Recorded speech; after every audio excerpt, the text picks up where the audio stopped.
रात कैसे हैं यार? ठीक ठाक है, फिट फाट है। We are finally back with another vlog और आज की इस वीडियो के अंदर we will be discussing about the most important and the most trickiest part और portion of NTS NET exam. जी बिल्कुल, आज की इस वीडियो में ना सिर्फ हम एनालिटिकल पोर्शन के बारे में डिस्कस करेंगे बल्कि मैं सिर्फ आप लोगों के साथ ना सिर्फ repeated MCQs of analytical portion share करूंगा बल्कि आपको एनालिटिकल पोर्शन सॉल्व करने का तरीका बताऊंगा कि आप अगर इस ट्रिक को अपना लेते हैं तो आप हर सवाल एनालिटिकल पोर्शन में कर सकेंगे।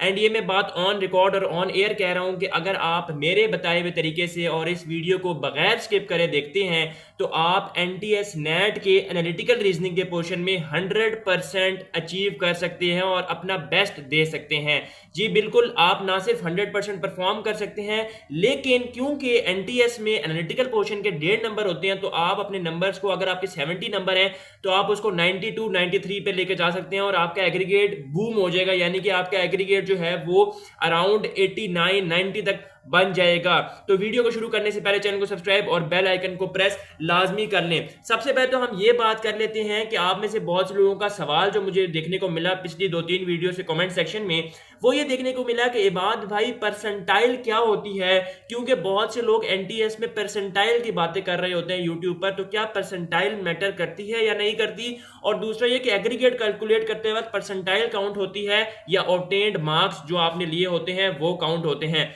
अच्छा जी, परसेंटाइल जो है वो बेसिकली एवरेज को कहते हैं और रिलेटिव मार्किंग और एवरेज को परसेंटाइल कहा जाता है। और ये आप चीज यूनिवर्सिटी में जब आप जाएंगे तो आपको ज्यादा अच्छी तरीके से समझ आएगी, लेकिन मैं आपको एक एग्जांपल देता हूं।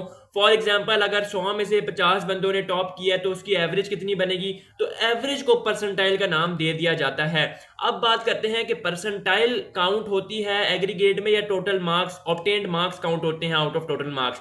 तो यार आपके जो मार्क्स है वो मैटर करते हैं, परसेंटाइल का कोई लेना देना नहीं होता। ठीक है जी, परसेंटाइल को कोई आपने देखना नहीं है कि परसेंटाइल अच्छी है या नहीं, आपने सिर्फ मार्क्स देखने हैं। आपके मार्क्स अच्छे हैं तो फिर ही आपका एग्रीगेट अच्छा बनेगा। और मार्क्स अच्छे किसको कहते हैं? 90 या 85 प्लस जो नंबर्स होते हैं उन्हीं को अच्छे मार्क्स कंसिडर किया जाता है, क्योंकि जो एनटीएस है उसी की वेटेज सबसे ज्यादा होती है।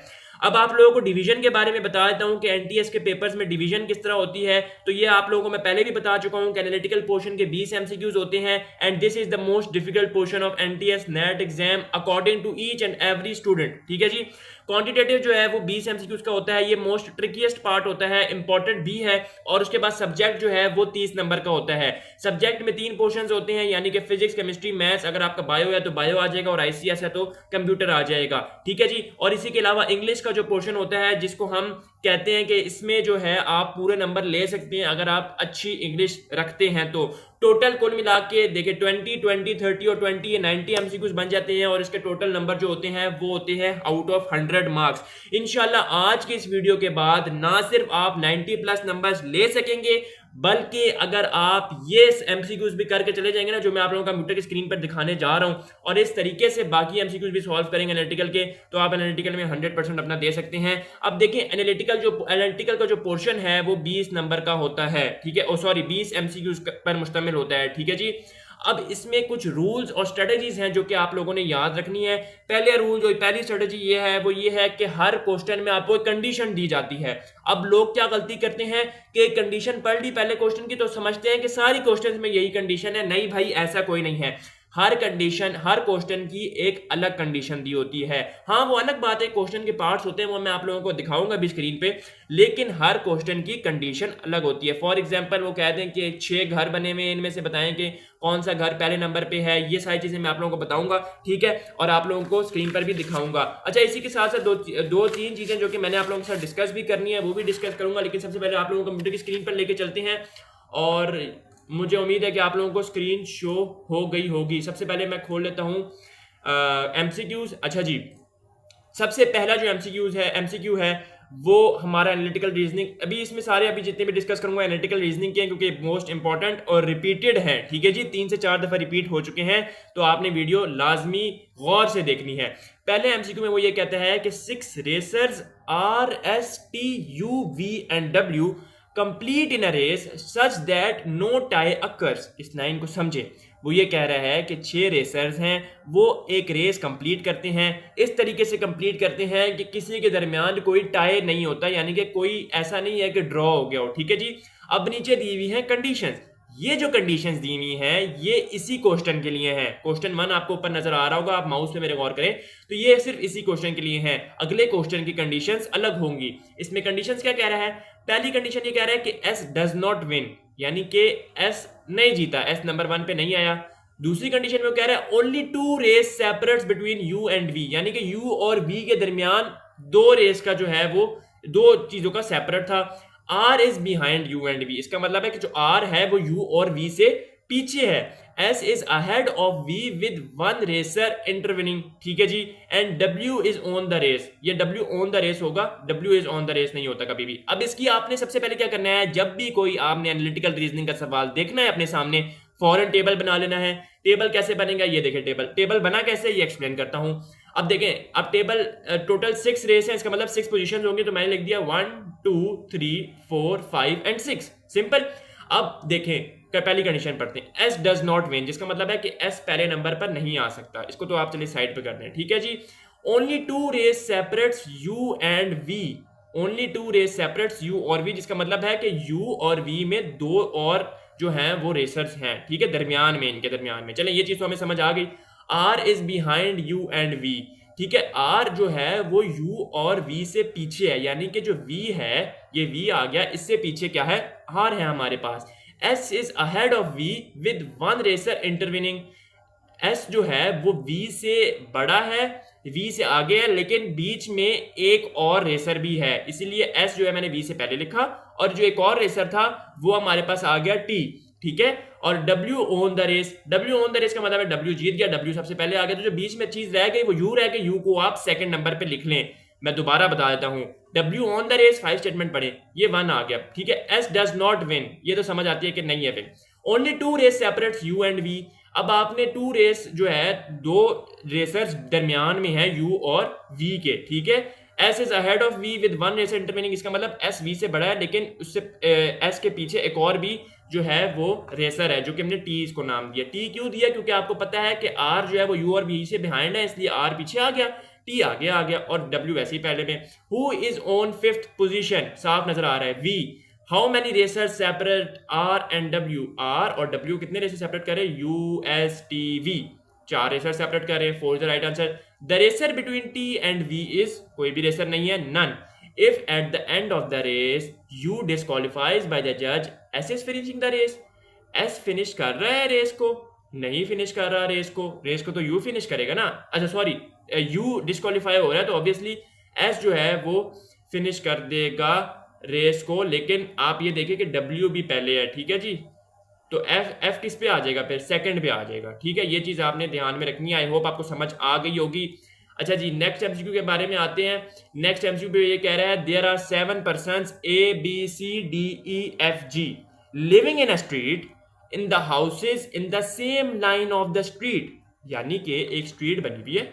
अब मैं आप लोगों को इसकी फिगर दिखाता हूँ। एक स्ट्रीट बनी हुई है, उसमें वो क्या कह रहे हैं, 7 लोगों के घर है, 1 2 3 4 5 6 7, और वो कह रहे हैं एक ही स्ट्रीट में जो है, एक ही स्ट्रीट में, वो कह रहा है लाइन में नहीं कह रहा, स्ट्रीट में, स्ट्रीट की 2 साइड्स होती हैं, एक ही स्ट्रीट में वो रह रहे हैं, ठीक है। ये आपने बना दिया, एक स्ट्रीट बना दी और आपने आमने सामने घर बना दी। अब इसी कंडीशंस पढ़ते हैं, क्वेश्चन नीचे है, ठीक है।